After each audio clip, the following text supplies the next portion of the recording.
Hello,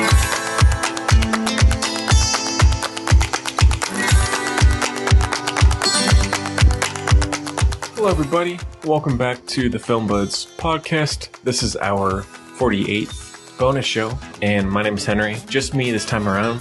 I'm going to be talking about Quentin Tarantino. We've talked a little bit about him over the years, but not doing a full filmography review like I am now. Very excited to talk about him. He's one of my all-time favorite filmmakers, as I'm sure he is with so many people. I've loved him ever since I saw Inglourious Basterds, which remains my favorite film of his to date. And he's just one of the most, just inventive, unexpected, shocking, genius filmmakers out there to me. And I don't think there'll ever be a bad Tarantino movie. I mean, he supposedly only has one more left, which maybe that's how it's going to be, maybe not. To be honest, a little obnoxious to just do that. Quit after 10. Say, oh, this is my 10th movie. It's my last one. I kind of hope he does more. I feel like he has more stories in him that he might break, and he might do some more. I hope he does. So we're going to be kicking off with Reservoir Dogs, Pulp Fiction, Jackie Brown, Kill Bill 1 and 2, which he considers to be one movie because it originally was, Death Proof, Inglourious Basterds, Django Unchained, The Hateful Eight, and Once Upon a Time in Hollywood. So doing his whole filmography, and I'm very, very excited to get into it, because there's a lot of really, really cool things to talk about.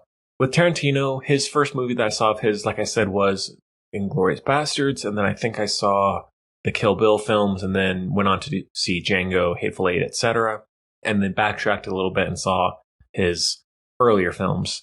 So I think he has quite a variety of stories, and he's quite the character himself as just a person, and you feel that energy in his movies. Well, let's get into it. Let's get to Reservoir Dogs, which was his debut film, came out in 1992, stars Harvey Keitel, Tim Roth, Michael Madsen, Steve Buscemi, Lawrence Tierney, Chris Penn, Tim Roth, Kirk Baltz, Randy Brooks, Quentin Tarantino as well. And the synopsis is, when a simple jewelry heist goes horribly wrong, the surviving criminals begin to suspect that one of them is a police informant. This one made $2.9 million against a budget of around 1.2. So he basically just had to beg and plead people to finance this movie, and it really came from nothing and became what a lot of people consider to be a pretty signature 90s movie, a cult classic, whatever you want to call it. And I know it's still a favorite with a lot of Tarantino fans.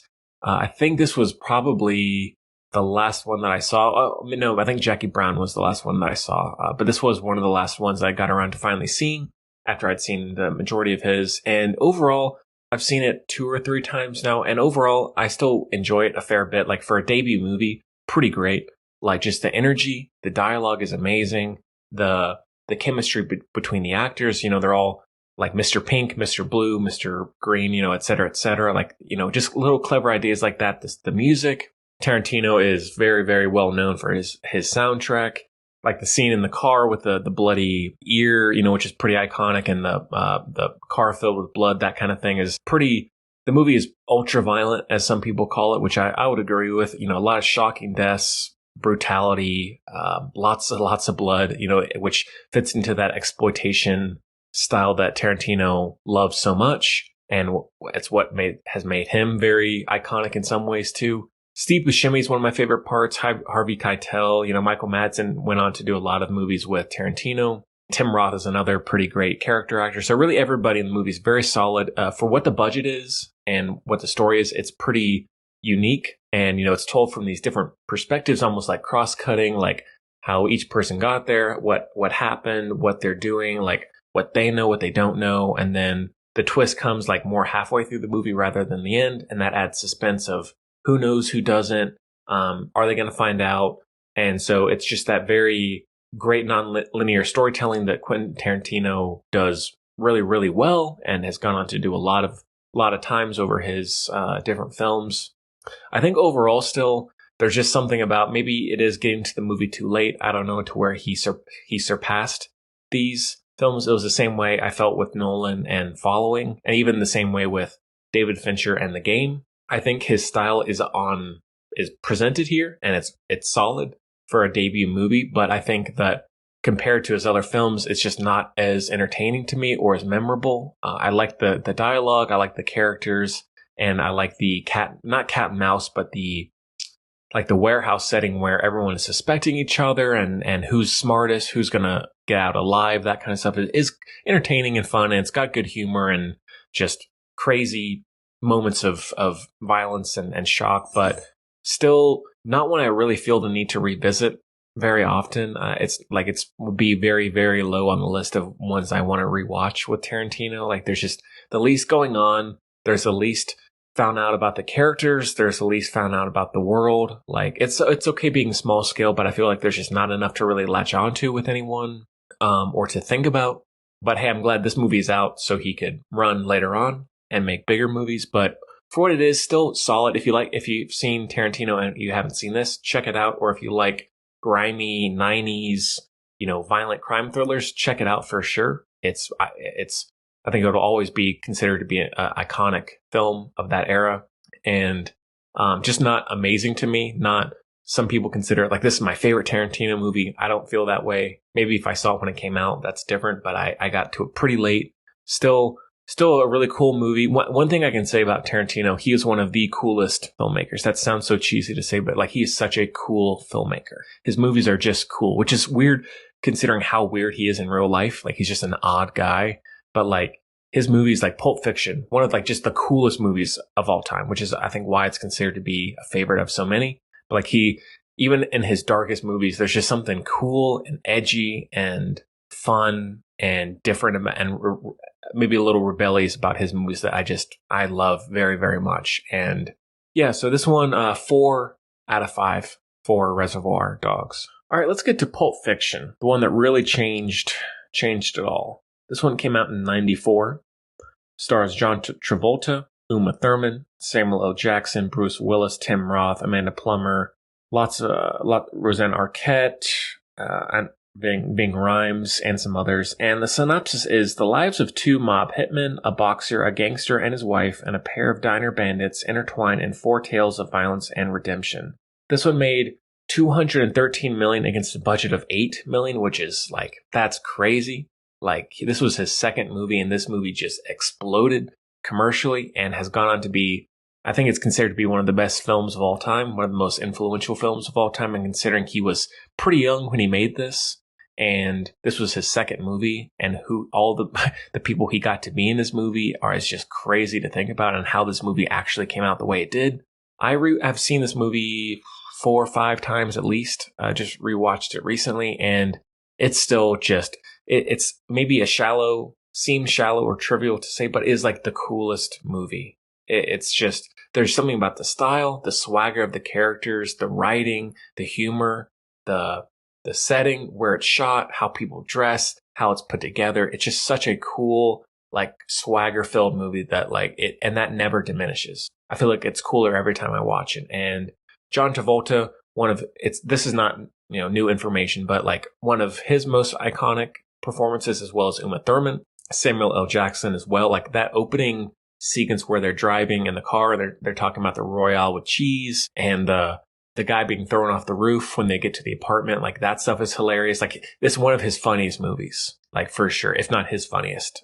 Uma Thurman, John Travolta diner sequence, probably one of the most iconic sequences of all time. Like the dance number, the diner itself, amazing, love it. Where she gets stabbed in the heart with the adrenaline, it's memorable scene after memorable scene. It's so fun hanging out with these characters and watching them bounce off of each other. How the performances as well as the dialogue work so well. Bruce Willis comes in. I think this is one of his best as well. Like everyone is just top of their game, and him accidentally killing this other boxer, and him having to flee because he made bets that he was going to go down, and that whole sequence where he's going through the apartment building and trying to get away, amazing, and where he runs into John Travolta, and that this is one of his most complex in terms of the non-linear storytelling. Like the movie is all over the place in terms of what's happening when and what interconnects with what, and it's done like perfectly. With Uma Thurman, I love the joke. The ketchup joke gets me every time. I find it hilarious. Yeah, where she overdoses at, the house and just, you can't wait to see what happens next. You don't know what's going to happen next, like what the characters are going to do. It fully lives up to its reputation. It is obnoxious how this is the movie poster that's in like every college dorm room. It's on Letterboxd. I see it all over the place with favorite films. It's like, it's one of those that is a little overplayed with like everyone like, oh yeah, my favorite movie is Pulp Fiction. Like, cause that's like the cool choice. But really in reality, it is I'd say it's a masterpiece. Like, it's pretty amazing and it gets better every time I watch it. It's deserving of the praise and of its influence, and the soundtrack, like the opening credits where it changes songs halfway in between. Amazing. Like, love that. I don't know how Tarantino pulled this off. Like, it's stands the test of time for sure. I'd say the only thing, if I had to find one part that I would criticize, it's after Bruce Willis gets back to his motel room with his girlfriend, and they're lingering in that apartment or in that room for a long time. And it feels like the movie's going, and then suddenly the movie just comes to a stop. And I feel like that's my least favorite part of the movie, if I had to pick anything. It's not that it's bad, but that part just goes on a little too long. The girlfriend is a little obnoxious. She's cute and charming and innocent, but the dialogue and stuff just goes on, it just goes on too long for what's really accomplished, but Bruce Willis's journey after that, where he gets captured with Ving Rhames, and there's that just like disturbing like sex room, like BDSM room in the pawn shop. Like, that's just a wild sequence that comes out of nowhere. And earlier where he accidentally runs into Ving Rhames in the car, and there's that, like, it's filled with just the chance and fate moments that some characters live, others die, maybe some deserving, some not. The sequence with Christopher Walken does nothing in the movie at all, but is hilarious. That story he tells is just brilliant. Gets me every single time. And it is like a movie almost like about nothing. It's almost like a Coen Brothers movie where by the end you're like, not that like, was that pointless, but like, and it kind of circulates itself a little bit where not a lot is accomplished, but it's still an amazing journey, like intentionally so. I'm not getting to the end of that movie and saying, what's the point of that? It's just like, that was just crazy. Like, what was that movie that I just watched? And it does feel a little Coen Brothers in that way, but I love these characters. John Travolta and Samuel L. Jackson together are just like, bar none. Where they come into the apartment room and they kill the guys for the briefcase, like that speech by Jackson, unlike anything else. And like every single time I watch that with anyone, it's just the most epic, cool sequence in the movie, or one of the best, where they accidentally kill the guy in the back of the car and they have to clean it up and they're in the beach clothes, basically, is hilarious.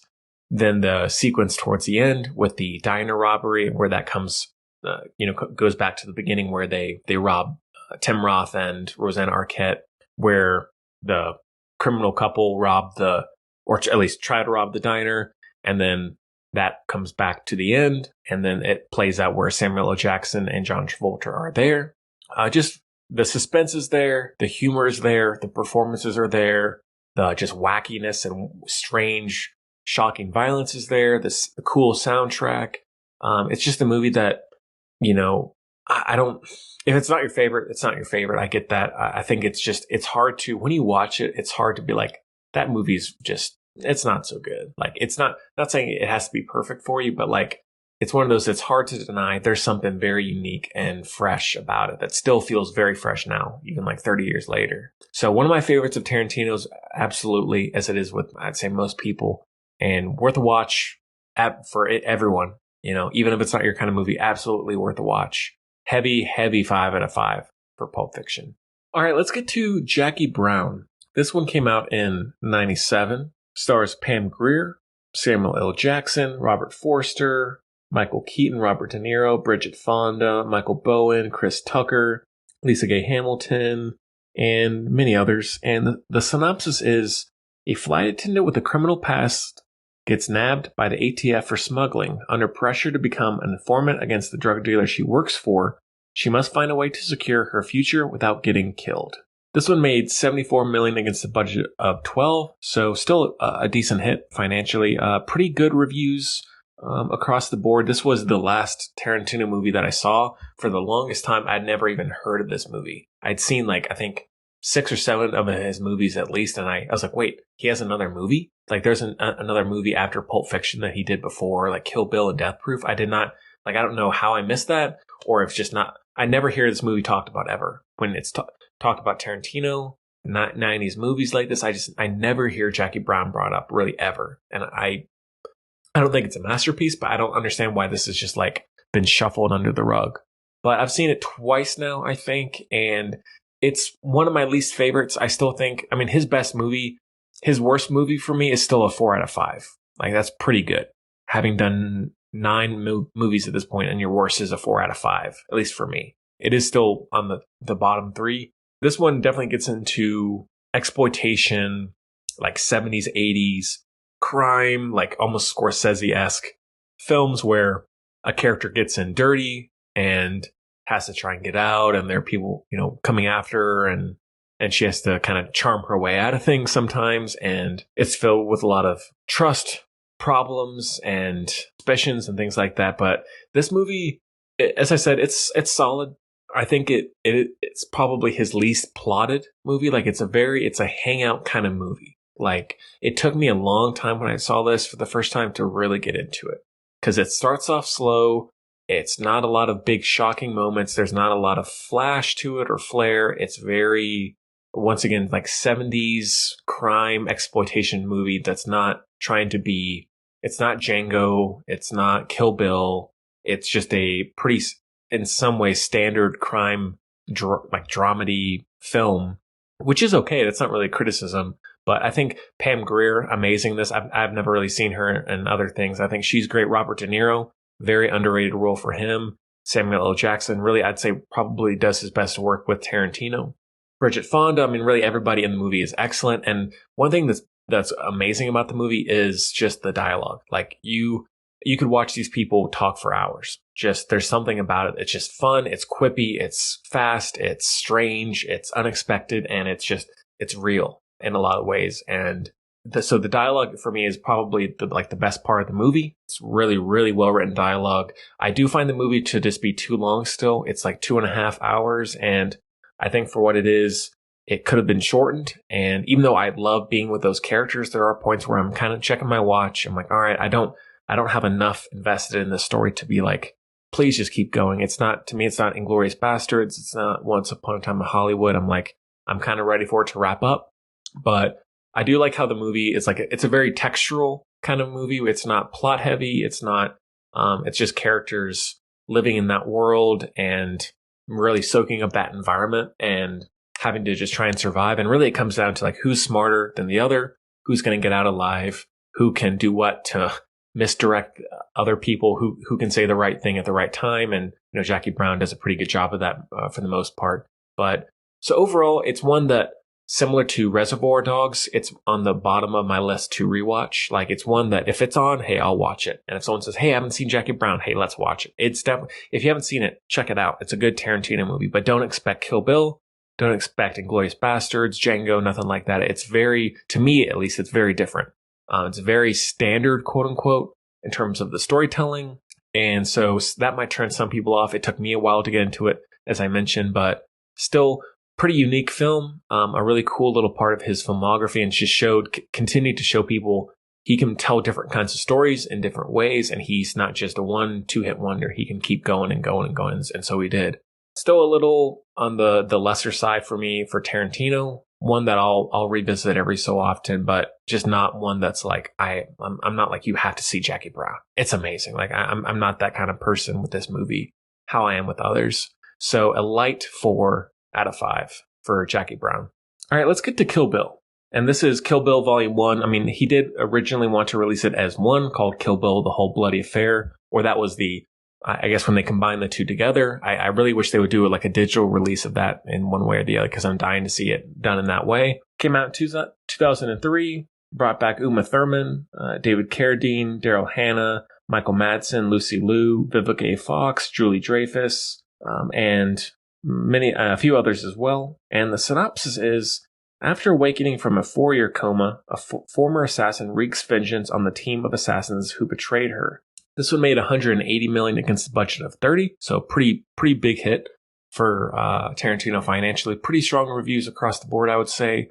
I saw this one, I think, around the same time I saw Inglourious Basterds, where I was just learning who Tarantino was. And I think my mom, funnily enough, loved Kill Bill. She's like, you have to see, like, she's not a violent movie person at all. She's like, you have to see Kill Bill. It's like, oh, okay. It's like, it's this really dark, violent martial arts movie. I was like, okay, that's not really what I expected. But so I saw 1 and 2 pretty around, 2009, 2010, something like that. And I love Kill Bill. I think some people say this is lesser Tarantino. I think it's still middle of the pack for me. Like it's a high bar, to get to the top Tarantino. But I think these movies are maybe too much to say underrated. I don't know, but I love both parts, and I kind of see them as one movie. I usually, if I'm going to watch one, I'm going to watch the other right after. I'm not going to break them up. So and Tarantino sees it as one movie. But Uma Thurman, like this role and Pulp Fiction, I'd say her 2 most iconic performances, and her character as the bride, just so badass, to put it delicately. Her fight with Vivica A. Fox at the beginning, amazing. Pussy wagon sequence where she wakes up in the bed and her baby's gone, and that scene where the camera just lingers on her and she's just wailing, really powerful emotion there. And it gets raw. It's not just cheesy fun. It gets pretty raw and violent and dark.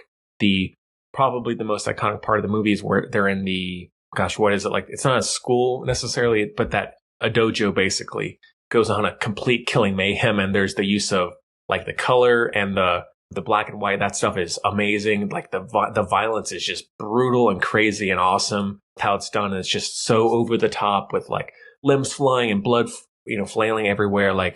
He indulges in that so much, and that partly makes him who he is, as I've already said. But O-Ren sequence is amazing. Lucy Liu, a very iconic role for her. I love Lucy Liu. I think she's a very underrated actor, and she's fantastic in this. One of her best performances. Gogo Yubari, who's the schoolgirl bodyguard character, so iconic, amazing. It's just one of those unexpected young girl with one of those chain mace things, amongst other things, just amazing. It's just that stuff that's so fun, and that exploitation genre. If you've seen early exploitation movies, you know exactly what I'm talking about, especially if you've seen the 70s, 80s, 90s martial arts films. It's a really, really fun movie. That's a great way to put it. That's just, the Kill Bill movies are fun. And I think Kill Bill 1, if I had to pick my favorite, I think I would pick Kill Bill 1 over 2. I really just try and see them as one movie. Lucy Liu's death is great. Deadly Viper Assassination Squad, over the top, but the whole movie's over the top. I love that. I love the gang. I love the chapel sequence, and that's more played out in the part of the volume 2, but that whole storyline there.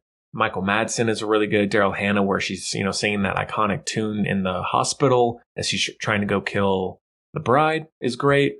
Very, very good soundtrack, where she goes to get the Hattori Hanzo sword. Cinematic to a fault. He has these moments of just complete cinematic genius that are so memorable, so stylish. It's hard to really put into the right words to where I'm not just repeating myself. If you've seen it, you know what I'm talking about. And if you haven't, you got to watch Kill Bill, both parts. A great movie for me. Middle of the pack, I'd say, towards the upper part. Tarantino's filmography for me. I've heard he may make a volume 3. I don't think he's going to. I just don't. If he's going to make one more movie, I don't see that being Kill Bill volume 3. I see it being something else, original. But we'll see. I wouldn't be upset to see volume 3, but who knows. So that one, 5 out of 5. Absolutely. All right. Let's get to volume 2, which came out 1 year later in 2004. Stars Uma Thurman, David Carradine, Michael Madsen. Let's see, anybody else new? Michael Parks, James Parks. Not a lot of other big names, I would say. The synopsis is, the bride continues her quest of vengeance against her former boss and lover Bill, the reclusive bouncer Bud, and the treacherous one-eyed Ellie. This one made $152 million against $30 million, so still another good hit financially. One thing Tarantino's known for is obviously his writing. The dialogue in these movies, the conversations, I just cannot get enough of. There's something about Uma Thurman, David Carradine, all these characters who are these really signature exploitation, martial arts kind of characters. I just could watch all day long. I would love to see a 5-hour version of this movie. The black and white chapel sequence where she's talking to Bill and then you see them go murder her husband and everyone in the chapel. That sequence is just unbelievable, explosive, a great way to start the movie. And where I think it is the very initial scene where it's her looking right at the camera. That stuff, it's over the top and some people might see it as silly, but that's kind of what the movie is intentionally. And so I really like that stuff. The monologues, the narrations, whatever you want to call it. The sequence in the trailer where she pulls out the eye, love it so much. And then there's the snake in there, and the trailer is one of the best sequences, I'd say. And then before that, I believe, where she goes up to the trailer to sneak up on Michael Madsen, and then she gets blown back by the shotgun. That's crazy, and that's unexpected. That's Tarantino, like at his best. Oh, here, you think she's just going to go in and kill Michael Madsen, who's just chilling there? Nope, sorry, he's going to blow her away with a shotgun. When she gets buried alive, brilliant. I love that sequence so much. The training sequence. The flashback. It's just, it's hard to say if I love this one more or one more. Maybe this one, actually. I don't know. I feel like there's more I think about when it comes to volume 2, as it turns out. The ending is good. I think the death punch, it's so ridiculous. I guess it does work in the end and how it's executed. I think that the death works of Bill, where he's playing the flute, amazing. There's a lot of stuff that maybe could be cut down, but it's Tarantino. You want to be there for these longer movies with the dialogue that maybe at times goes on too long, but really I'd listen to longer extended Tarantino dialogue over almost anyone else in Hollywood, any other writer. But Uma Thurman, again, amazing in it, perfect as the bride. Then where she does finally reconvene or reconnect with her daughter is a good moment. Sequence with Bud at the strip club is hilarious. It's got so many memorable moments, and it's a great second part if that's what it has to be. It's one that I think maybe partly for nostalgic love for why my family loved it, but it's one that I think will always stick with me a lot more than other Tarantino movies, even if it's not as deep or as complex as some of his others. There's something about Kill Bill that is just so great, and I will never feel like I won't ever change my mind. It still holds up really well. Underrated, if that's fair to say. 5 out of 5, easily. All right, let's get to Death Proof. This one came out in 2007. Was part of the Grindhouse double feature with Planet Terror that he did with Robert Rodriguez, but then it did pretty terribly at the box office, so they split it up into 2 individual movies, I guess to try and capitalize on it or just to separate themselves. And it stars Kurt Russell, Zoe Bell, Rosario Dawson, Vanessa Ferlito, Tracy Thorn, Sidney Poitier, Rose McGowan, Quentin Tarantino, Mary Elizabeth Winstead, and some others. And the synopsis is 2 separate sets of voluptuous women are stalked at different times by a scarred stuntman who uses his death-proof, quote-unquote, cars to execute his murderous plans.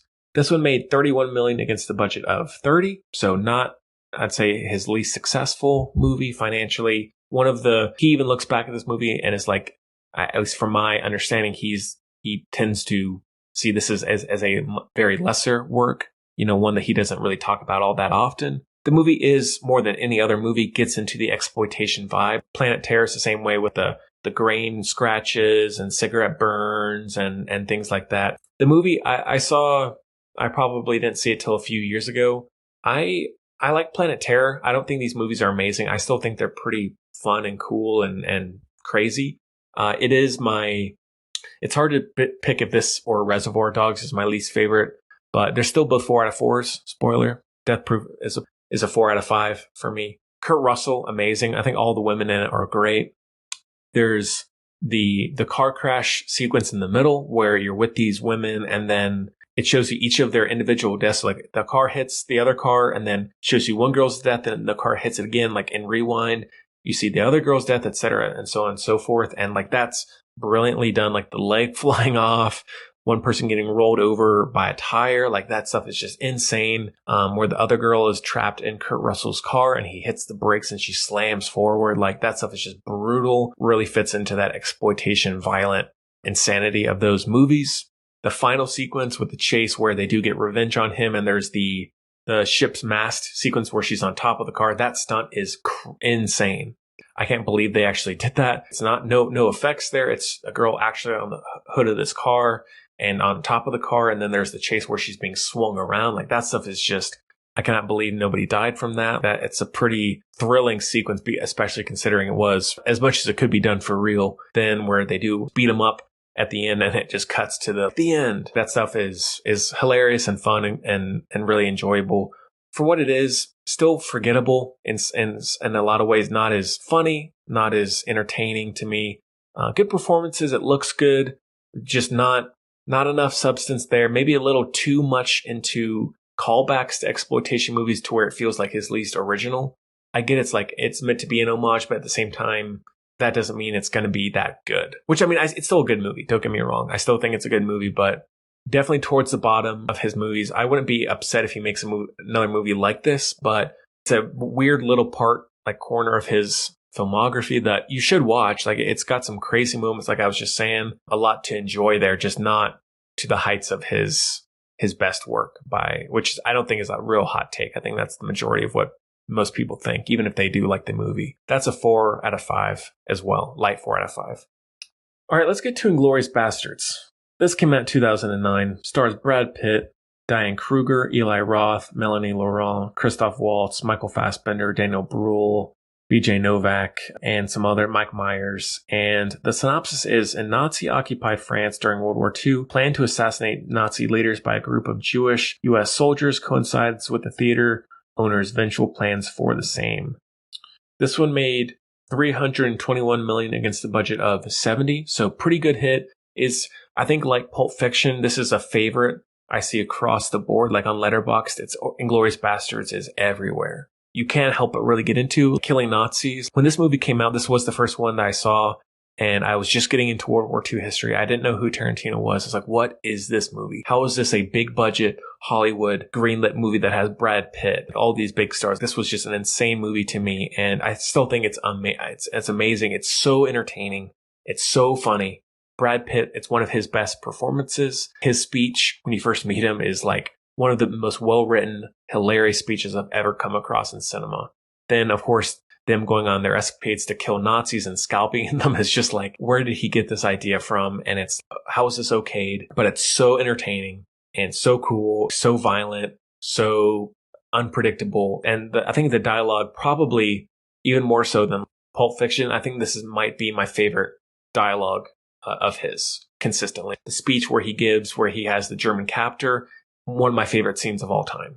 And that build up to the Bear Jew is amazing. And it shows you the flashbacks of how the bastards got to where they are and who they are. Like, that stuff is hilarious and really indulges in the violence there, and where he gets beaten with the baseball bat and Brad Pitt cheering. Melanie Laurent, this was a big breakout role for her. Christoph Waltz, can't not talk about Christoph Waltz. I didn't know who he was, and this really launched him into stardom as well. I think it'll always be his best performance, but that opening sequence, the French cottage, where you don't know if he knows if he knows something, if he doesn't, if he knows that they're hiding below him, and then eventually, the Jews get shot. The sequence where he meets Melanie Laurent's character at the restaurant, where he's eating the custard or the pastry, that stuff is amazing. Meets some of the other German hierarchy, and it's just the suspense is unlike any other Tarantino movie. I think this movie is so suspenseful. Some of it comes from performance, some writing, some direction, but the suspense is there. Every sequence, and it's done so perfectly to me. Tavern sequence, definitely, I'd say the best showcase for suspense and maintaining suspense over like 20, 25 minutes. And then there's eventually that crazy shootout, and it just goes up in flames, calm and peace and suspicion turns into just all out gunfire, and like almost everybody dies. Then the final sequence at the theater where they kill Hitler and they burn the theater, like that stuff is the best kind of revenge, especially considering it's Nazis. Like, it's the thing that everybody really wishes how World War II could have ended, I would say, at least on the Allied side. It's that Tarantino wish fulfillment that he's able to just pull off, and like he's able to just be accepted. It's one of my favorite movies of all time. I think it'll always be my favorite Tarantino movie. I think it's one most people have seen. It's rare I meet someone who hasn't seen it and meet someone who doesn't like it. It holds up perfectly. It's just a showcase, a mastery of so many different filmmaking elements and writing and amazing performances. Daniel Bruhl is I'd say it's his best performance to date as well.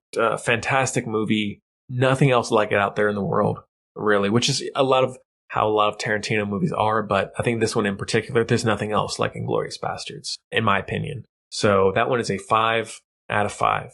All right, let's get to Django Unchained, which came out in 2012. Stars Jamie Foxx, Christoph Waltz, Leonardo DiCaprio, Kerry Washington, Samuel L. Jackson, Walton Goggins, Dennis Christopher, Jonah Hill briefly, and many, many others. And the synopsis is, with the help of a German bounty hunter, a freed slave sets out to rescue his wife from a brutal plantation owner in Mississippi. This one made $426 million against a budget of $100, so another pretty big hit. Got very, very widespread acclaim with critics and audiences. This was probably the second or third Tarantino movie that I saw where I was like, all right, I get who he is now. I can't wait to see this. And maybe I was a little too young to see it. I don't know. I think the movie is fantastic. It's one of my favorites. It's up there for sure.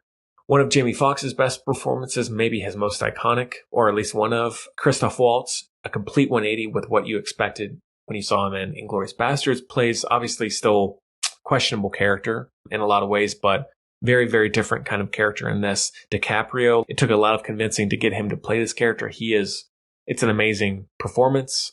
Someone like DiCaprio playing the most horrible human scum of a person and doing it with such wit and genius it's an amazing performance and one of his all-time best to me. And it really shows you Tarantino, he can write well, he can direct well, he can find the right soundtrack, but his casting is spot on, really 100%.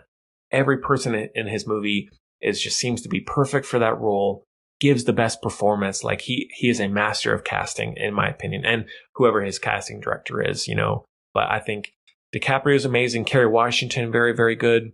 All of the weird side characters, Walton Goggins showing up, Jonah Hill, amongst many, many others. A sequence where the raid and men on horses coming over the hill, all bags on their heads, and then it turns into this just goofy, comedic, stupid scene, and it just shows you the complete incompetency of these people and what they're trying to accomplish.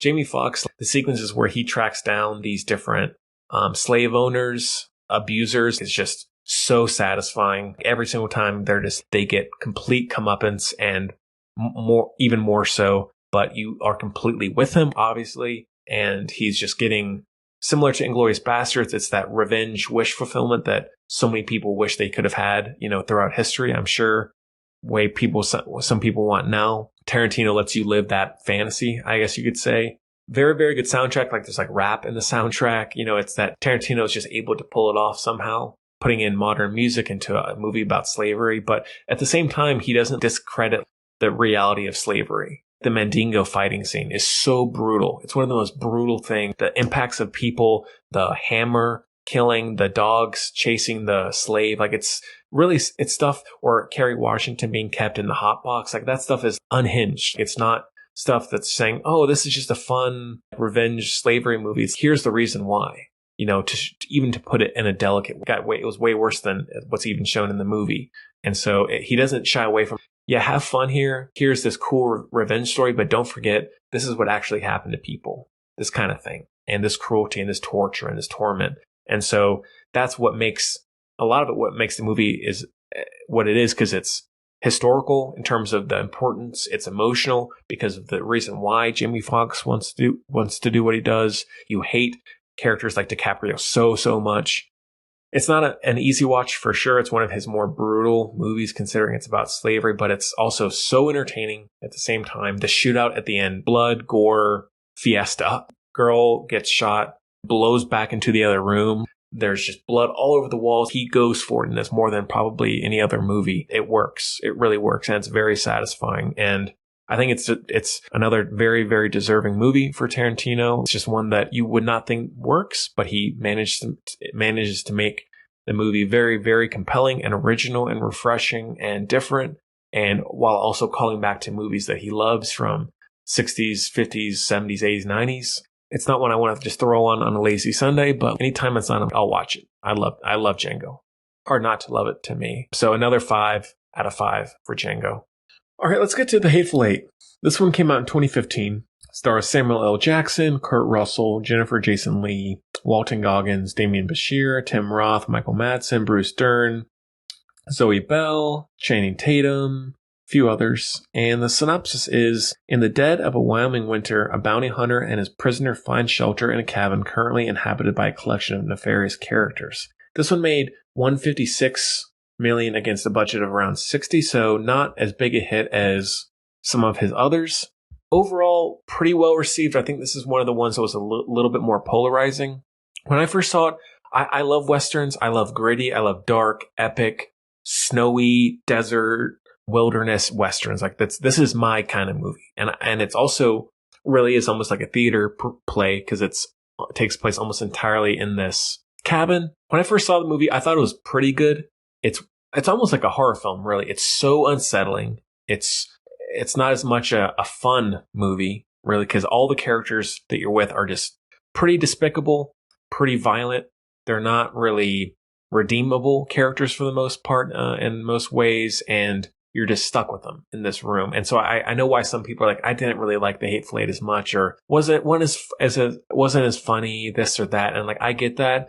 I think, and there was the Netflix extended version released in multiple parts, like a miniseries, which I've seen, which I also really like. I think maybe it's a hot take. I don't know. The more I think about this movie, the more I watch it, the more I love it. I don't know why exactly it's grown on me, but just how the characters bounce off of each other, the introduction to where they're out in the snow on those carriages and out in the middle of nowhere, just those conversations are amazing. The snow, the cinematography, Ennio Morricone's score, Samuel L. Jackson, one of his best performances, Kurt Russell and Jennifer Jason Leigh, horrifying pair together, Bruce Dern, and the story that Samuel L. Jackson tells, whether it's true or not, you don't know, but it's still, Bruce Dern is just, oh my God, I want to kill you.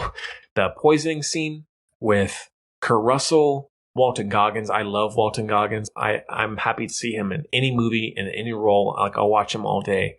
The whole crew, very good. Michael Madsen as well. Tim Roth, like everyone in the movie has their own style, their own kind of point of view. And I think, as I said, the more I think about it, the more I like it.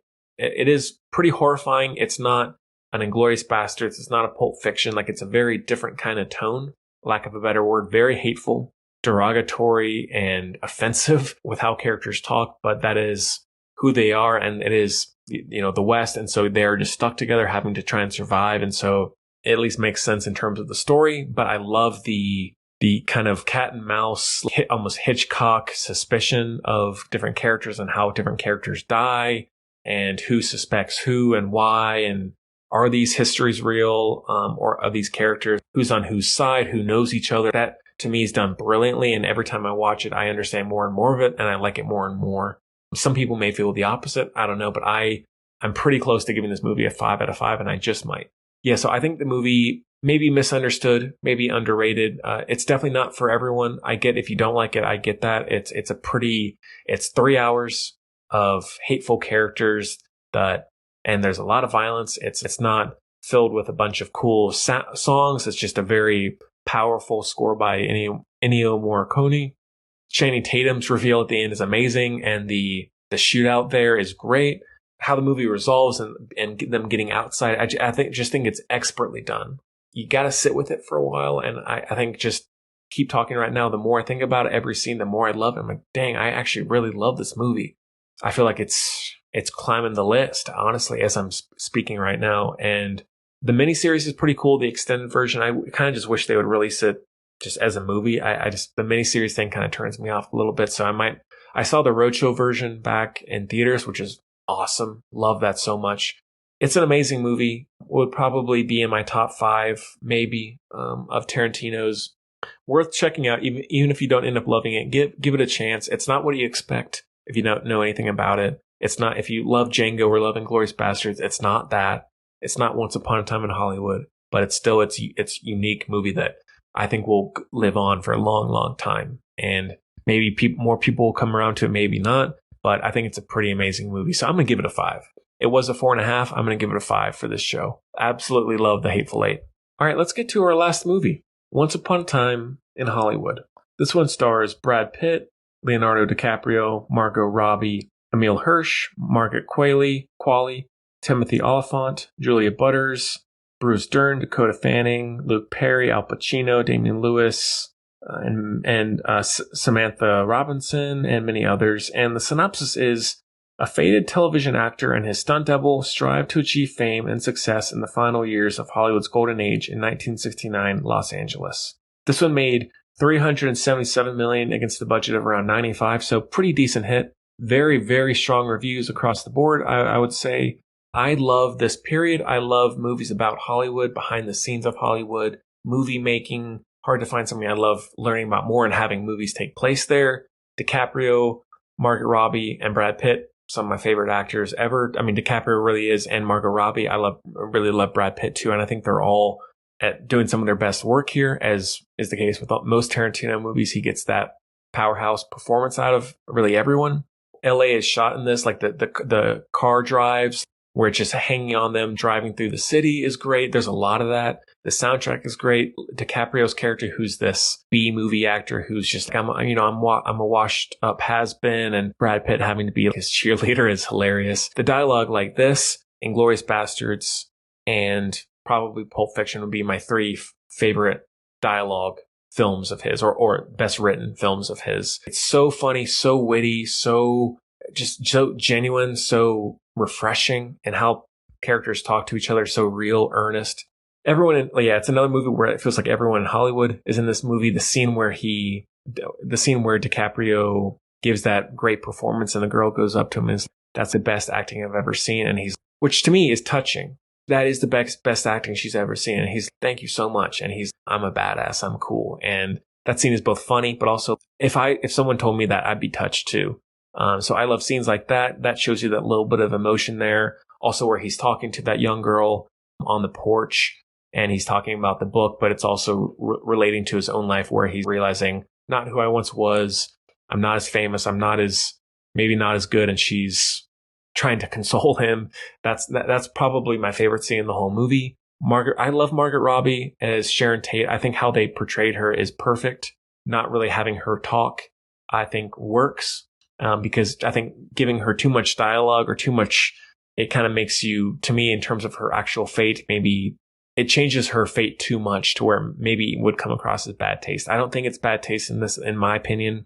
But the final, it's again, alternate history, revenge fulfillment. Instead of Sharon Tate being murdered, Brad Pitt takes them all down, bashes their head in, does this, does that. DiCaprio sets the girl on fire with a flamethrower. Amazing. That whole, you're waiting for that, especially if you know that scene is coming up, you're waiting for that scene. And when it starts, you're just like in it fully. And it's probably some of the best Tarantino's ever done in terms of violence and death sequences. Horrifying and hilarious and satisfying because you wish that's how it had actually happened in reality. And sadly, it's not what actually happened in real life. Brad Pitt's dog, great. I like where Brad Pitt is making food at his trailer and, the dog eats after he sits down and then he's just talking at the TV. Like, that's amazing. The attention to detail in the world, the set design is perfect. Recreating that era. I don't mind the Jet Li scene. Some people are so pissed off of that. I don't think it's a big deal. It's like a 1 minute sequence in a 2.5 hour movie. I think people are just overreacted. It's not that big a deal, everybody. To me, maybe I'm a jerk for saying that, but I don't think it's that big a deal in terms of him getting humiliated or that's not how he acted or whatever. Like, it's a little silly to me.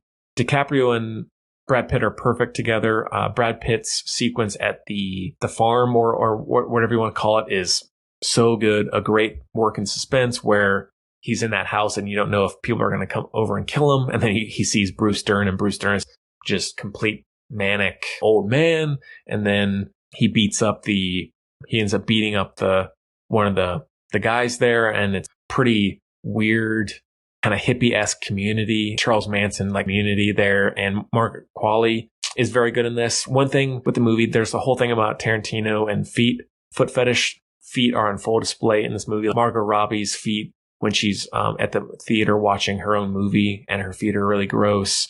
Margaret Qualley putting her feet up on Brad Pitt's windshield and pressing up against the window. The foot fetish is on full display. Deny it if you want. There's something there.